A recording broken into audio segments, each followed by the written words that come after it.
যুক্তরাষ্ট্রের মসনদে বসার পরপরই একের পর এক নির্বাহী আদেশে স্বাক্ষর করে পূর্বসূরি জো বাইডেনের সিদ্ধান্ত ওলটপালট করে দিচ্ছেন ডোনাল্ড ট্রাম্প। এরই অংশ হিসেবে এবারে প্রায় সব ধরনের বৈদেশিক সহায়তা স্থগিতের নির্দেশ দিয়েছেন তিনি। ইসরায়েল ও মিশর ছাড়া বাদবাকি সব দেশের জন্য কার্যকর এই স্থগিতাদেশ। এমনকি ইউক্রেনেও সামরিক ও অন্যান্য সহায়তা স্থগিতের নির্দেশ দেয়া হয়েছে।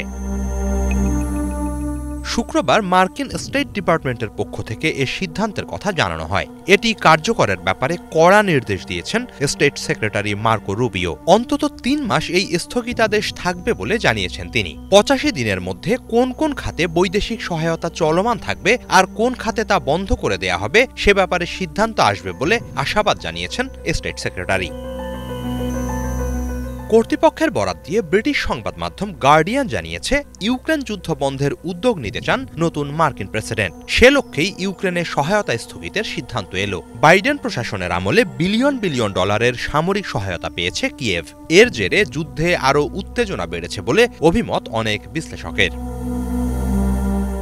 কেবল ইউক্রেন নয়, তাইওয়ানেও সহায়তা স্থগিতের নির্দেশ দেয়া হয়েছে। তবে ইসরায়েল ও মিশরকে সামরিক ও খাদ্য সহায়তা দেয়া চলমান থাকবে বলে জানিয়েছে মার্কিন স্টেট ডিপার্টমেন্ট। গাজা যুদ্ধ শুরুর পর থেকে বিপুল মার্কিন সামরিক সহায়তা পেয়ে আসছে ইসরায়েল। এই ধারা অব্যাহত রাখার ঘোষণা দেয়া হয়েছে। শুধু তাই নয়, সমালোচনার মুখে বাইডেন প্রশাসন ইসরায়েলে অতি প্রাণঘাতী যেসব সমরাস্ত্রের সরবরাহ বন্ধের সিদ্ধান্ত নিয়েছিল সেসব সিদ্ধান্ত প্রত্যাহার করা হবে বলেও মনে করা হচ্ছে।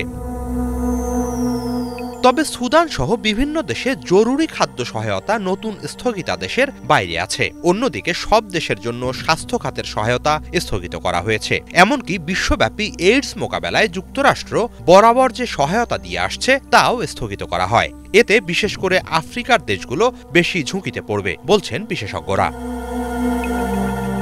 এদিকে যুক্তরাষ্ট্রের এমন সিদ্ধান্তের তীব্র নিন্দা জানাচ্ছে আন্তর্জাতিক ও স্থানীয় মানবাধিকার সংগঠনগুলো। এ ধরনের সিদ্ধান্ত বৈশ্বিক অস্থিতিশীলতা ও অনেক মানুষের জীবন নাশের হুমকি তৈরি করবে বলে সতর্ক করছে তারা। ট্রাম্পের এ ধরনের সিদ্ধান্তকে পাগলামি বলে অভিযুক্ত করেছেন ইউএসএআইডির সাবেক কর্মকর্তা জেরেমি কনেনডিক। রয়টার্সকে তিনি বলেন, যেভাবে নির্দেশনা এসেছে তা যদি সত্যি হয় তাতে করে অনেক মানুষ মারা পড়বে। মানবাধিকার সংস্থা অক্সফ্যাম আমেরিকার প্রধান অ্যাবি ম্যাক্সম্যান এক বিবৃতিতে বলেন, মার্কিন বৈদেশিক সহায়তা স্থগিত করলে অনেক দেশের মানুষ বিপদে পড়বেন। দ্বিদলীয় ঐক্যের ভিত্তিতে যুক্তরাষ্ট্র দীর্ঘদিন ধরে যে সহায়তা দিয়ে আসছে তারও পরিপন্থী এই সিদ্ধান্ত। সার্বিক প্রেক্ষাপটে এ ধরনের ভয়াবহ পদক্ষেপ থেকে অবিলম্বে ট্রাম্প প্রশাসনকে সরে আসার আহ্বান জানাচ্ছেন মানবাধিকার কর্মীরা। হিজল জোবায়ের, বাংলা ভিশন।